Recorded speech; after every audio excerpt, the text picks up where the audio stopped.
What's up, foodies? Today I'm going to be showing you how to make bhajiyas using chana dal, moong whole, and moong dal, the small split yellow ones.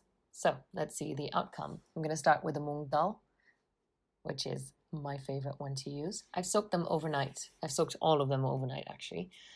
I then added some cloves of garlic to a blender and onions. This is a lot easier with a food processor, but I understand a lot of you don't have it, so I'll show you with a blender.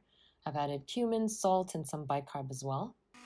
You want to just give it a good mix.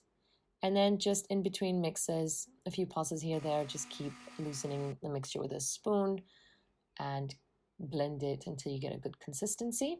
I've added some coriander in the end and just mixed it once, just to break everything.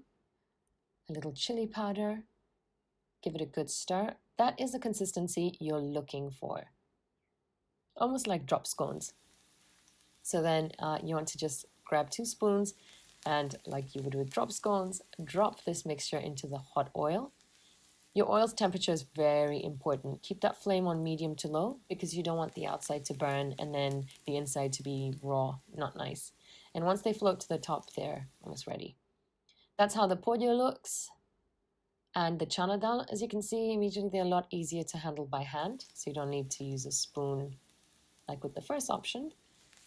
And they're a lot easier to shape, I would say.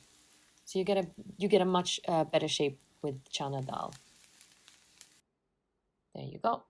But by far, moong dal is my favorite option for bhajiyas. They become nice and squishy and bready and perfect texture to scoop up some good chutney.